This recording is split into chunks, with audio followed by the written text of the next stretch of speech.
I know your mind is still turning over the worries of the day. Let me tell you a story about some travelers who learned to let go and trust the journey. Perhaps, in their rest, you will find your own. Our little party of travelers awakened the next morning refreshed and full of hope. Dorothy breakfasted like a princess off peaches and plums from the trees beside the river, their sweet juice running down her chin as the sun warmed her face. Behind them was the dark forest they had passed safely through. Although they had suffered many discouragements, they had come through together. Before them was a lovely, sunny country that seemed to beckon them on toward the Emerald City. You can let go of the day behind you, just as Dorothy left that forest. There is nothing you need to carry into this night. To be sure, the broad river now cut them off from this beautiful land. But the raft was nearly done, and after the Tin Woodman had cut a few more logs and fastened them together with wooden pins, they were ready to start.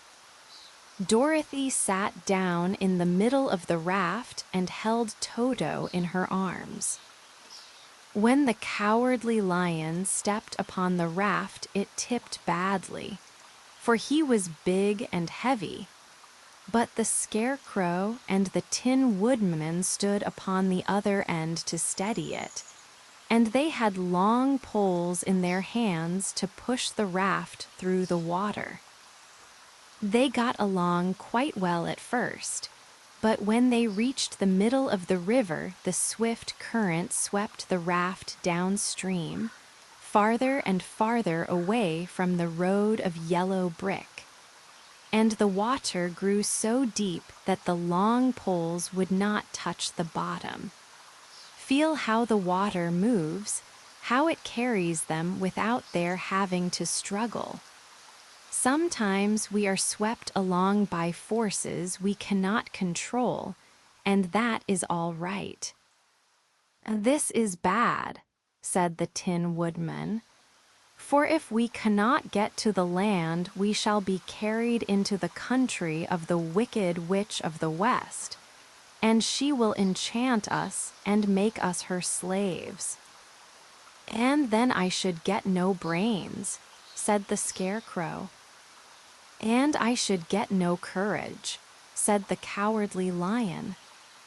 "And I should get no heart," said the Tin Woodman. "And I should never get back to Kansas," said Dorothy. "We must certainly get to the Emerald City if we can," the Scarecrow continued, and he pushed so hard on his long pole that it stuck fast in the mud at the bottom of the river.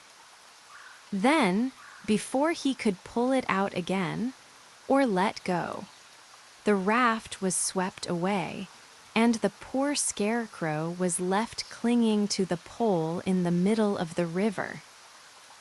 "Goodbye," he called after them, and they were very sorry to leave him. Indeed, the Tin Woodman began to cry, but fortunately remembered that he might rust, and so dried his tears on Dorothy's apron. Of course, this was a bad thing for the Scarecrow. "I am now worse off than when I first met Dorothy," he thought. "Then I was stuck on a pole in a cornfield, where I could make-believe scare the crows at any rate. But surely there is no use for a scarecrow stuck on a pole in the middle of a river. I am afraid I shall never have any brains after all." For a moment he felt very alone. But you are not alone tonight. You are warm and safe, and you do not need to solve anything right now. Down the stream the raft floated, and the poor Scarecrow was left far behind. Then the Lion said, Something must be done to save us. I think I can swim to the shore and pull the raft after me if you will only hold fast to the tip of my tail." So he sprang into the water, and the Tin Woodman caught fast hold of his tail. Then the lion began to swim with all his might toward the shore. It was hard work, although he was so big, but by and by they were drawn out of the current, and then Dorothy took the Tin Woodman's long pole and helped push the raft to the land. They were all tired out when they reached the shore at last and stepped off upon the pretty green grass, and they also knew that the stream had carried them a long way past the road of yellow brick that led to the Emerald City. Let the relief of reaching solid ground wash over you. Feel the softness of your pillow, the warmth around you. You have arrived somewhere safe tonight. "What shall we do now?" asked the Tin Woodman, as the lion lay down on the grass to let the sun dry him. "We must get back to the road in some way," said Dorothy. "The best plan will be to walk along the river bank until we come to the road again," remarked the lion. So when they were rested, Dorothy picked up her basket and they started along the grassy bank to the road from which the river had carried them. It was a lovely country, with plenty of flowers and fruit trees and sunshine to cheer them, and had they not felt so sorry for the poor scarecrow, they could have been very happy. You don't need to do anything tonight. Just listen. Just rest. They walked along as fast as they could, Dorothy only stopping once to pick a beautiful flower. And after a time, the Tin Woodman cried out, "Look!"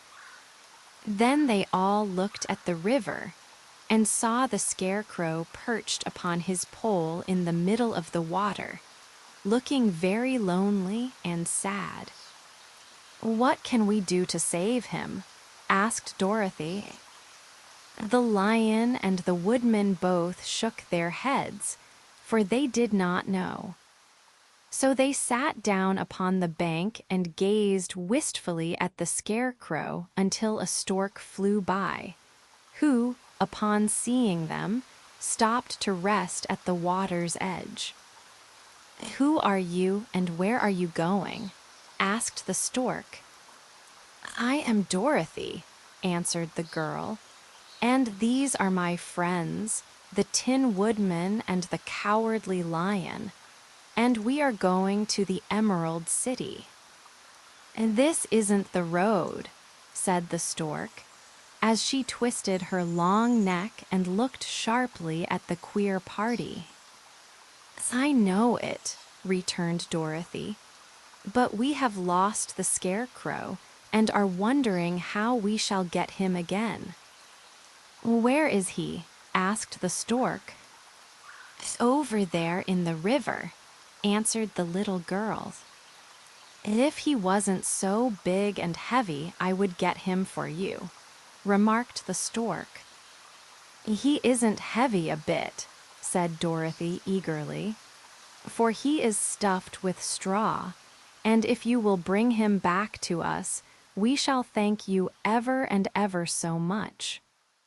"Well, I'll try," said the stork, "but if I find he is too heavy to carry, I shall have to drop him in the river again." So the big bird flew into the air and over the water till she came to where the scarecrow was perched upon his pole. Then the stork with her great claws grabbed the scarecrow by the arm and carried him up into the air and back to the bank, where Dorothy and the lion and the Tin Woodman and Toto were sitting. When the Scarecrow found himself among his friends again, he was so happy that he hugged them all, even the lion and Toto. And as they walked along, he sang Talder-Righty-O. At every step, he felt so gay. I was afraid I should have to stay in the river forever, he said. But the kind stork saved me, and if I ever get any brains, I shall find the stork again and do her some kindness in return. That's all right, said the stork, who was flying along beside them. I always like to help anyone in trouble, but I must go now, for my babies are waiting in the nest for me. I hope you will find the Emerald City and that Oz will help you. Thank you, replied Dorothy.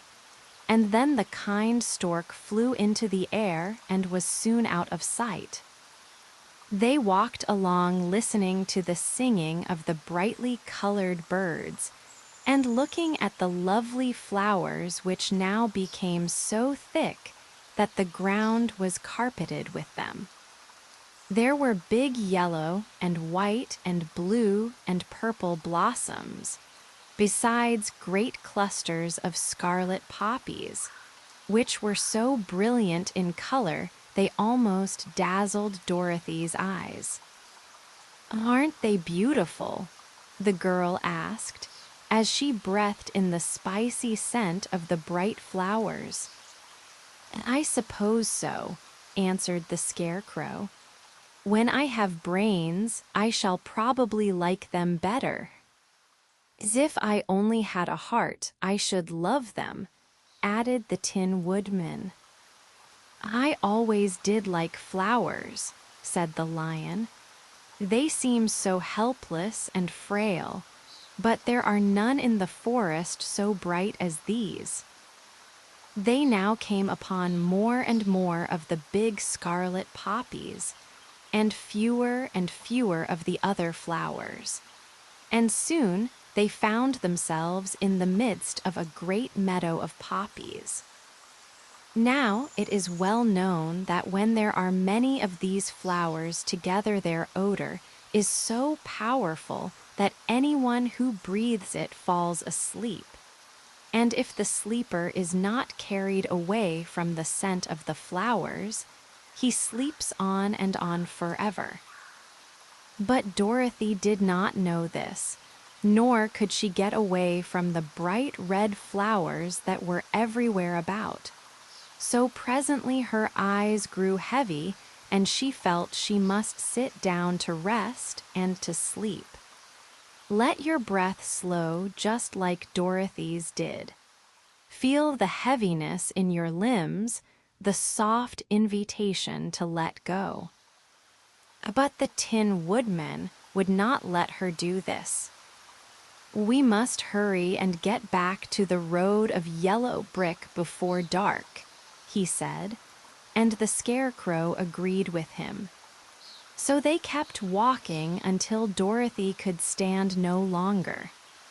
Her eyes closed in spite of herself, and she forgot where she was and fell among the poppies, fast asleep.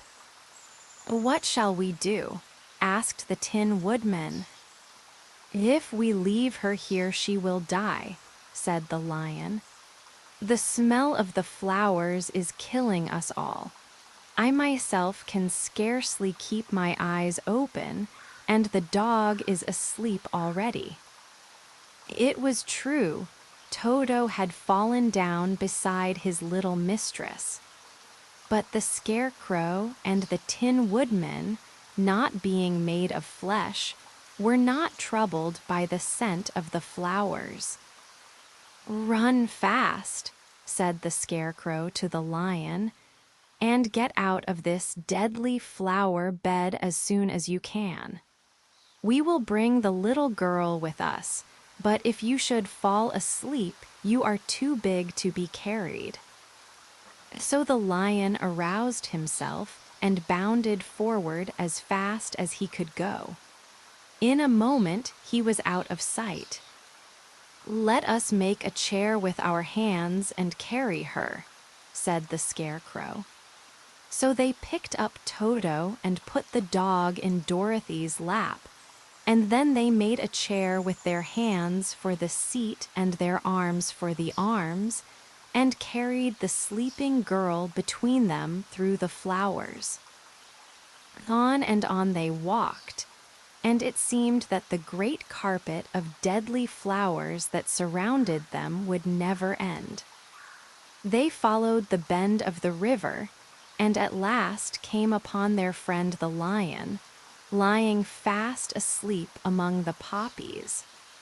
The flowers had been too strong for the huge beast, and he had given up at last, and fallen only a short distance from the end of the poppy bed, where the sweet grass spread in beautiful green fields before them.